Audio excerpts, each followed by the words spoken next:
Hey guys, and welcome back. Today we are making a popular Ghanaian dish, and that is bean stew. Usually, this would be done with palm oil, but in this version, I make the stew with coconut oil. And so let's get started.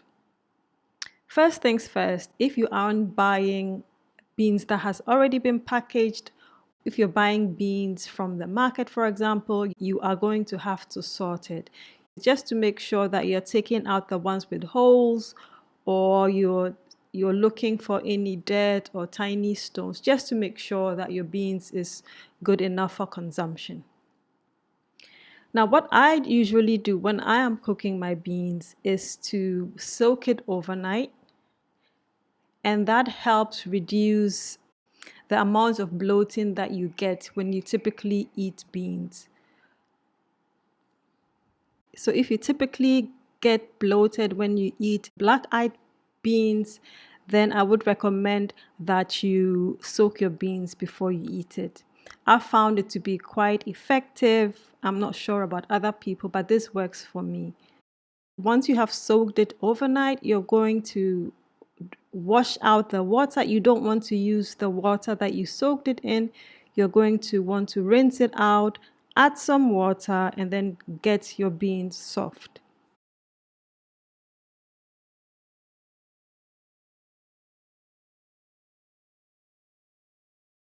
Now, when I'm cooking my beans and I want it to go quickly, I also add a bit of baking powder so that I can speed up the cooking process. Apparently, this also helps in reducing bloating. That when you're making your bean stew, some people like to have the beans still retain their form so that the beans are still whole and in the hold up shape. I, on the other hand, I like it when the beans are really soft that you can easily press them between your fingers. So if you want it to be a bit more aesthetic and you want the beans to hold their form, then you can cook them until they are done, but their form is still pretty much intact. So the next thing that we're then going to do is heat up our coconut oil,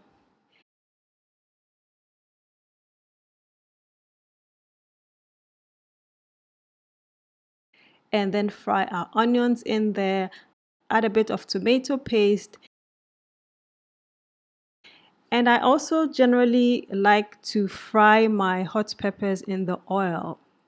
When you have very fragrant peppers and you fry them in the oil takes up some of that fragrance and it makes quite a bit of a difference.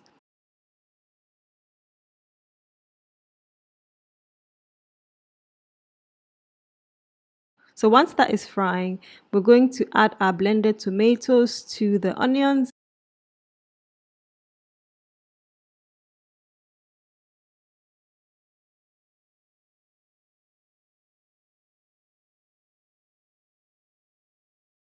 And then add your shrimp powder.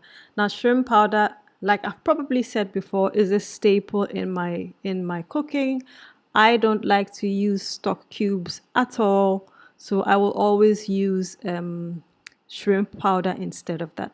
If you're allergic to seafood, then you can replace your shrimp powder with fish powder. That works as well.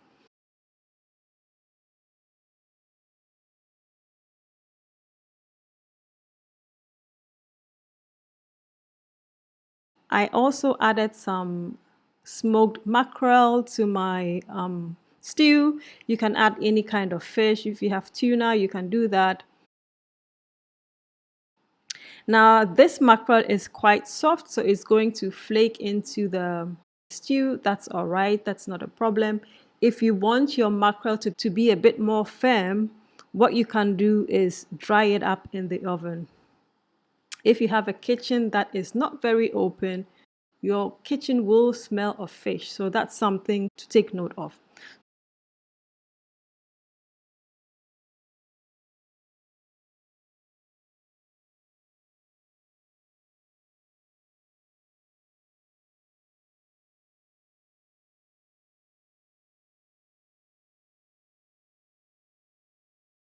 And once your stew is almost done, you're then going to add on your cooked beans. Make sure you taste for salt and then let that cook for a further, I'd say, 5 to 10 minutes.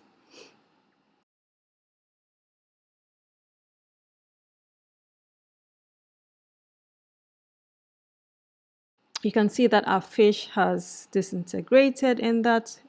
Like I said, that is not a problem.